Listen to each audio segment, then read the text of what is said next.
Greetings, citizens, and thanks for tuning in to Nindie Nation. I'm Jeff, and today on episode 182, we have more games to cover than quite possibly any other episode of Nindie Nation, and all of them are coming to the Nintendo Switch eShop this week, ending April 30th. Keep tabs of your favorites down in the comments, especially if you want to see any of this week's titles on Nindies Nite, live this Thursday at 10 p.m. Eastern. Now before we get into the new releases, there was, at long last, an Indie World presentation last week, and as usual, a few games just happened to shadow drop. So let's kick off episode 182 of Nindie Nation by taking a look at the 4 Indie World shadow drops that released since episode 181. First up is a game I've personally been very much looking forward to, the long-awaited sequel, Tesla Grad 2. After the original puzzle platformer released way back in 2013, we've been waiting to see what the sequel had in store, and it looks like the wait's been worth it. Sporting a brand new hand-painted art style, Tesla Grad 2 sees Norwegian developer Rain Games going all in on its magnet and electricity-based puzzle solving, with bigger challenges to solve and even cooler bosses. The story follows Lumina, a Tesla-mancer who's stranded after her airship crashes and must now find her way home in a world filled with Nordic-inspired creatures. With an open-ended world driven by narrative, the game is cleverly referred to as a... you ready for this? Scandivania. Well done, team. Tesla Grad 2 is published by Maximum Games and released for $19.99, and I think you should check it out. But they weren't done there because alongside the announcement of the sequel, they also went back and, using the same engine, gave the first entry a gorgeous glow-up in the $10 release of Tesla Grad Remastered. Not much else to say with this one, but I wholeheartedly recommend it. If you enjoy story-driven puzzle platformers, consider this game among the best. And with this newly refined version, it's a great time to jump into this world, even if it's just gonna last you a few hours. And then we've got another Shadow Drop sequel, no pun intended, as Shadows Over Loathing released for the odd price of $23 even. Or odd. Even, you know what I mean. If you haven't played West of Loathing, definitely start there, as it's usually pretty cheap. As you can see, the game uses a black and white stick figure aesthetic and combines elements of various RPG and adventure games. West of Loathing just might be the funniest game I've ever played. The comedic timing, the jokes themselves. You guys, if you like to laugh, don't give it a second thought. Just go buy West of Loathing and play it. The sequel seems to be hitting all of the same notes for people so far, too. Following a plot where you are trying to track down your uncle who has gone missing, and it seems like the folks at Asymmetric Publications just took everyone's feedback from the first game and tightened up the pacing, added deeper combat alongside more accessibility options, and released a game that is a bit longer than the original, coming in at around 10 to 12 hours for the main story, and so far, reviews are just as positive as the original. And with as much as I loved the first one, I can't wait to get my hands on Shadows Over Loathing. And then I guess the 20 or so people at Steel Wool Studios count as an indie team, but as they only focus their efforts on the hundreds of millions of dollars generated by the Five Nights at Freddy's franchise, I don't know. It seemed a bit weird to see Five Nights at Freddy's security breach in the Indie World presentation, but whatever. You know what these games are by now. You watch cameras, sneak around, there's freaky animatronic animals. I couldn't really care less about this series, and $40 seems way too expensive, but hey, it's clearly big, so if you've been waiting to get your hands on this latest entry that hit the PC a couple years ago, well, now you can. It'll probably be a few months until we see another Indie World, but it was very exciting to get updates on games like Blasphemous 2, Bomb Rush Cyberpunk, and Oxenfree 2. Did you watch the presentation? Hey, did you watch it with us on Discord? If so, tell me down in the comments which games you're most excited for, and let's take a look at the week ahead. These are the 23 notable new releases hitting the Nintendo Switch through Sunday, April 30th.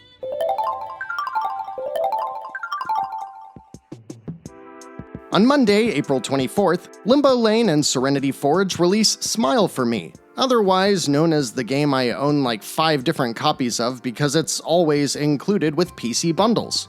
In fact, if you want a copy of this game for Steam, let me know down in the comments, I'll hook you up. This is a bizarre first-person point-and-click adventure about Muppet-like creatures you befriend and help inside of a super weird habitat that houses the evil Dr. Habit and whatever nefarious plot he's cooking up. Reviews have been very positive, and while it's only a few hours long, for $15 it seems like you'll be in for quite a trip, but also a very fun, hilarious time. The first of 3 games to drop on Tuesday the 25th is quite magical, because it is, in fact, Magical Drop 6 by Highball Games and Forever Entertainment. This series, with its first installment dating all the way back to the Super Nintendo in 1995, is the kind of falling block puzzle game where you shoot colored balls from the bottom to match the... you're watching the video, so you get it, right? Look, Magical Drop is sick. In addition to awesome gameplay, they always have a ton of modes with campaigns that go way harder than a falling block puzzle game has any right to, and the stories are usually batshit insane. For me though, $30 is too much, but when it drops down to half off, I can totally see myself picking this one up. And then, let me know what you think of this one, because I cannot figure out how the hell it works. But I'm thinking of reaching out to Etherfield Studio so we can try Drop System Breach on Nindies Nite. Labeled a hacking simulator, it's some kind of puzzle game where you navigate a series of nodes on a grid to shut down various aspects of software, hardware, and network systems to break into some kind of system and take data out before getting caught. It just released on PC last month, where there's already a demo available, and the user reviews talk about how it's simple on the surface, but very stressful and fast in a fun way, which sounds like a great mix. It releases for $10, and if y'all want to see more, I'll try to see if I can track it down for this week's stream. The game I am most excited for, though, if not for this week, then at least on Tuesday, is Afterimage, which I teased at the end of last week's episode. I love the hand-drawn artwork in this game. It's got this anime meets Bioshock Infinite art style that sets the tone for a combat-oriented Metroidvania with added focus on a wide variety of character builds. Narratively, it couldn't be more tropey. Amnesiac girl saves the world after a cataclysm and all that, but I'm not here for that. I'm coming to this game for the combat and movement across a huge world, and it looks to have that in spades. The one thing it doesn't have, though, is a price. Not on the eShop, Steam, or anywhere, and that always rubs me the wrong way. I will be watching this one closely, though, not that I need yet another Metroidvania, but this release by Modus is just striking a chord with me, you know?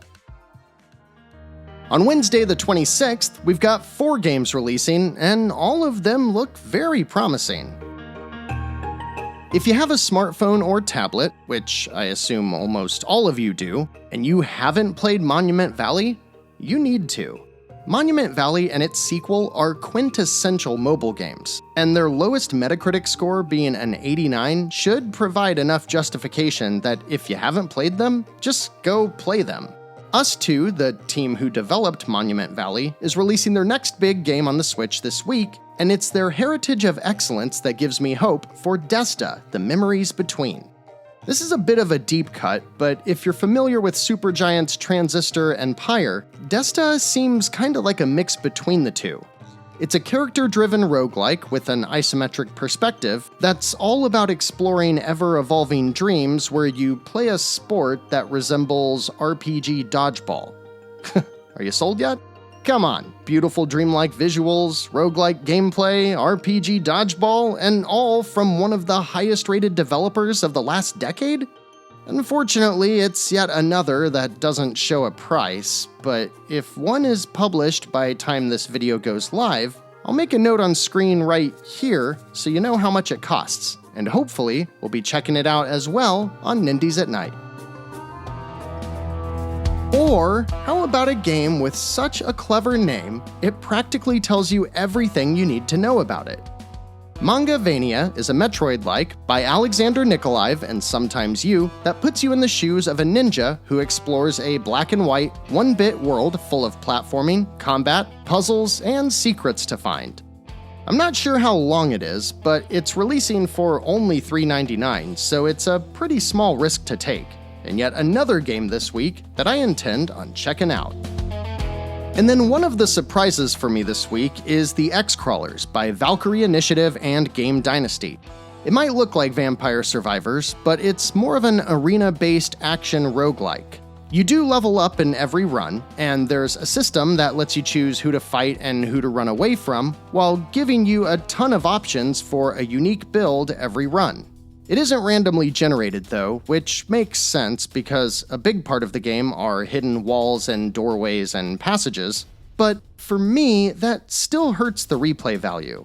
I'm really intrigued by this one, and I'm planning to pick it up, but unfortunately, all of the Steam reviews say that because it's only 2 to 3 hours long, the $5 price tag is perfect. Which is why I say unfortunately, because the game is releasing with a Switch tax for $7.99, so it might be best to wait for a sale.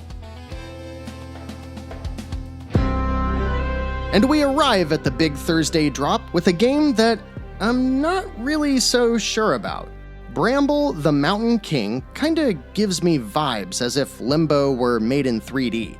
It's full of spooky things that want you dead, and as you search through spooky Nordic mythology on a search for your sister, you're mostly platforming with a little context-sensitive combat. And it looks really cool and very, very spooky. The only problem is that the game, developed by Demifrost Studios, who have previously released Time on Frog Island, Monster Harvest, and Slaycation Paradise, looks really good.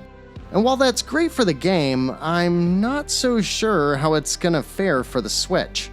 And I'm even more concerned about that because while I do love most games published by Merge Games, they do have a tendency to publish titles that need a little extra polish, especially on the Switch. Game looks great, but it releases for $26.99. So I'd say if you're interested in this one, just make sure to check out some Switch-focused reviews or gameplay first. Okay, tell me if you've heard of the Fortress series, because I haven't. I guess they're widely well-received games dating back to the Flash era and have seen a ton of sequels and spin-offs. Ring a bell? This week, Fortress S comes to the Switch, but I can't really get a feel for what's going on here. It's a self-described artillery shooter where it looks like you explore a 2D world as an evolving tank. It's developed by Way Coder and published by Day One Media, and while it includes a bunch of modes, minigames, and charming visuals, it does cost $24.99. So unless you're a mega fan of this series, it's probably worth waiting for a sale. Wait, is this the kind of game that people used to always play on their TI-83 calculators in high school? Are those calculators even a thing anymore? Jesus, it's been a long time. But you shouldn't wait for a sale, especially when it comes to Picross S9, because there's already a demo, it's only $9.99, and so far, the last 8 Picross S games have been awesome, so I fully expect the latest entry by Jupiter to deliver. Outside of Puyo Puyo and Tetris Effect, Picross is by far my favorite puzzle game. And of the 3, it's easily the most chill, as you can play at your own pace, unless of course you're competing online. If you've never tried Picross, go download the demo. My first thought was, maybe this is what you call a man who runs down the street naked. But alas, that is not what Velocity Noodle is about. Though I think the developer might appreciate that joke, given their name is Shotgun Anaconda.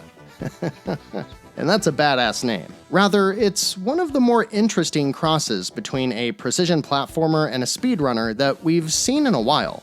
You play as this girl who has a magical sword which can be used to air dash, leveraged as a climbing mechanism, or, of course, to hit things. It's published by Top Hat Studios and releases for $10.39, and looks like a decent game for us to try out on Nindies Nite. What do you think? We're gonna end up having like a 5-hour stream that's still live when all of our friends in Europe wake up. Hello, European audience. I appreciate you. Thanks for stopping by. And you know, I've seen more than enough of the trailer for The Creepy Syndrome, so I'm just going to regurgitate some of Bonfire Games' description. It's a psychological horror adventure that spans 4 short stories, which range from 1-bit to 8-bit art styles, and third-person over-the-shoulder to first-person labyrinth playstyles. You actually work with a psychiatrist who forces you to play creepy video games? And with Jandusoft publishing the game for only $4.99, you now have access to themes of personal trauma, cults, curses, and all kinds of haunted places. Randy, what do we think of The Creepy Syndrome? It's definitely a no for me, dog. Alright, now help me out here, citizens, especially those of you who have immigrated from the land of Weeb. I could have sworn that Mujin was this open-source 2D fighting engine. No? Then why does East Asia Soft claim that Mujins Souls is a cult classic JRPG? Either way, for a hilarious $39.99, you can play as a magical chibi girl who gets dropped into one of the 8 themed worlds to run around and turn-based fight your way through anything that moves.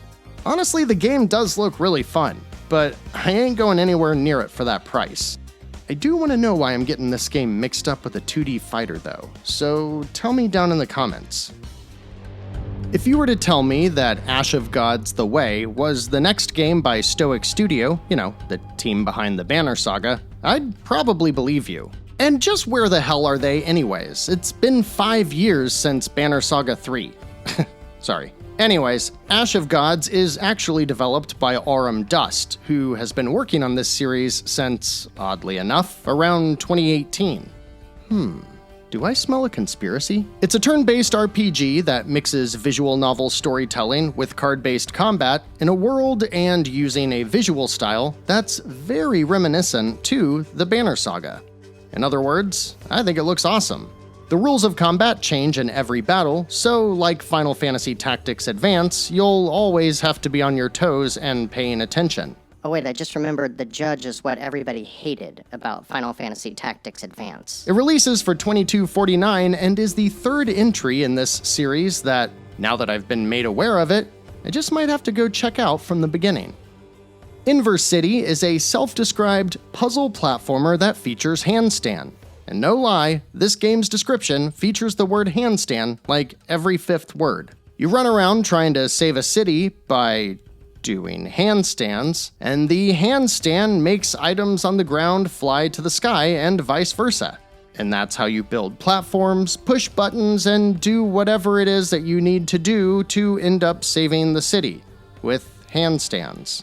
It's developed by Maradice, is published by Fly High Works, and releases for $14.99.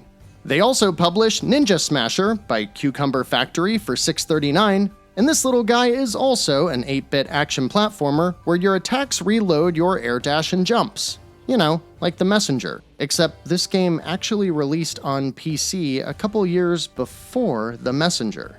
Oh shit, we're finding conspiracies left and right today. And the last game we've got on the docket for Thursday the 27th is Super Trunko Go. A little game I got to take a sneak peek at on Steam a couple months back, thanks to the developer 88 Polygons. And while it looks like a poor man's Assault Android Cactus, you know what? I like it. Yes, it's a twin-stick shooter that's pretty simplistic in style, but the action's really fun, it feels great to play, and it has a bunch of weapons and upgrades that you can get in between levels. And at only $10, it's not a bad pick if you're just looking for a quick twin-stick shooter fix.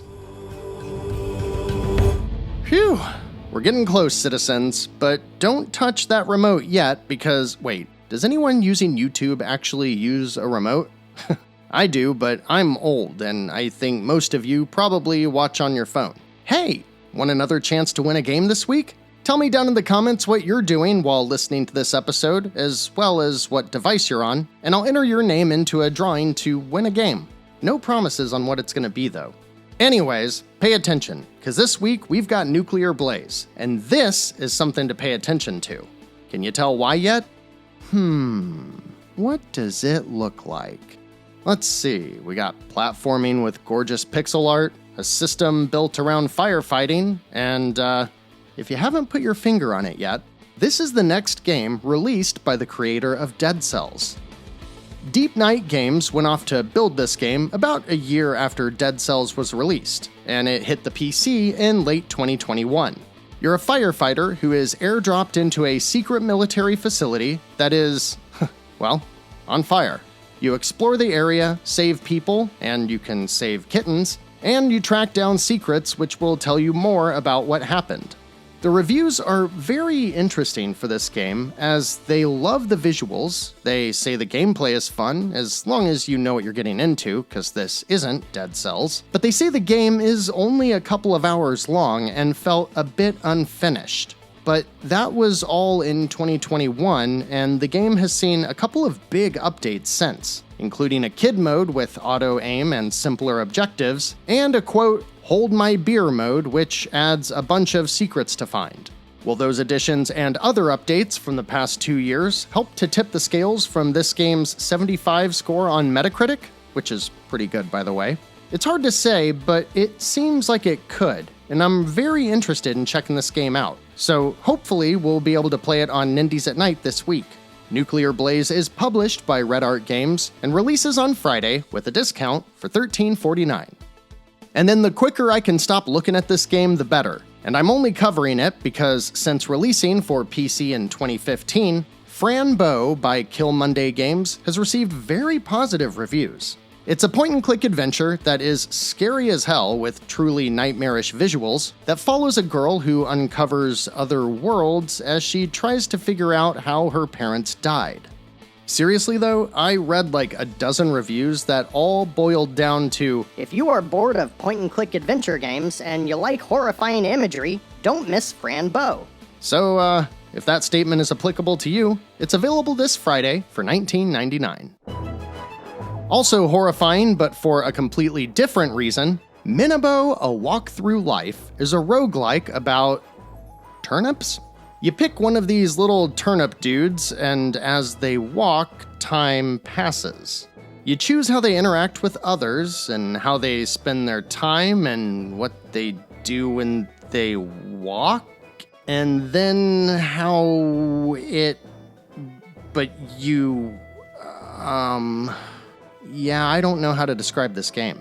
It's developed by Selectavision and releases for $14.99, and other than what I just said and what you're seeing, that's all I really got for this one. I don't know if Alloy Mushroom was hanging out in our Discord server this past weekend when myself and a couple of others were talking about how very few Mega Man-inspired games have come out recently, but I guess they and their publisher Neverland Entertainment were paying attention, because Mega Man-inspired action is exactly what they're delivering this week with Super Alloy Ranger for $14.99.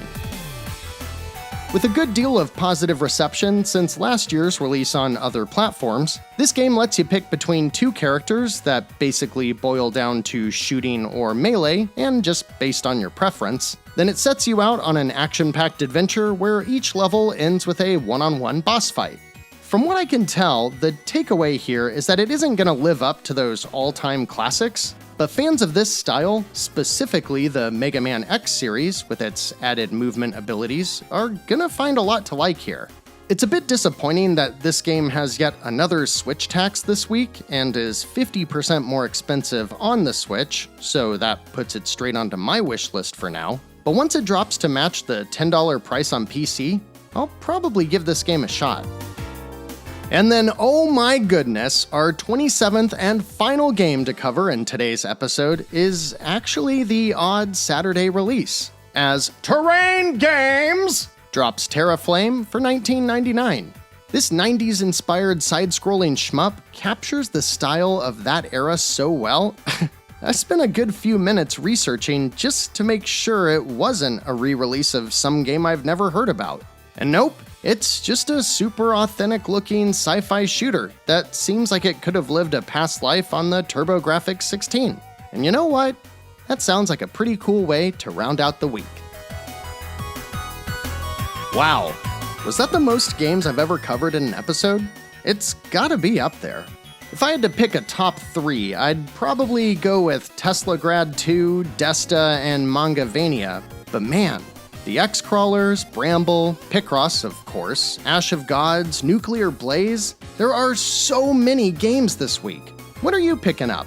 Tell me down in the comments, as well as what you might want to see more of this Thursday on our Nindies Nite stream. As far as next week goes, I don't know, y'all. Maybe some of this week's releases should have been pushed to next week, because I'm really struggling to find many titles to get excited about. But hey, games are announced or shadow dropped almost every day, so we'll just have to wait and see, because we're all done for today. Thanks so much for watching, liking, subscribing, and sharing Nindie Nation with others.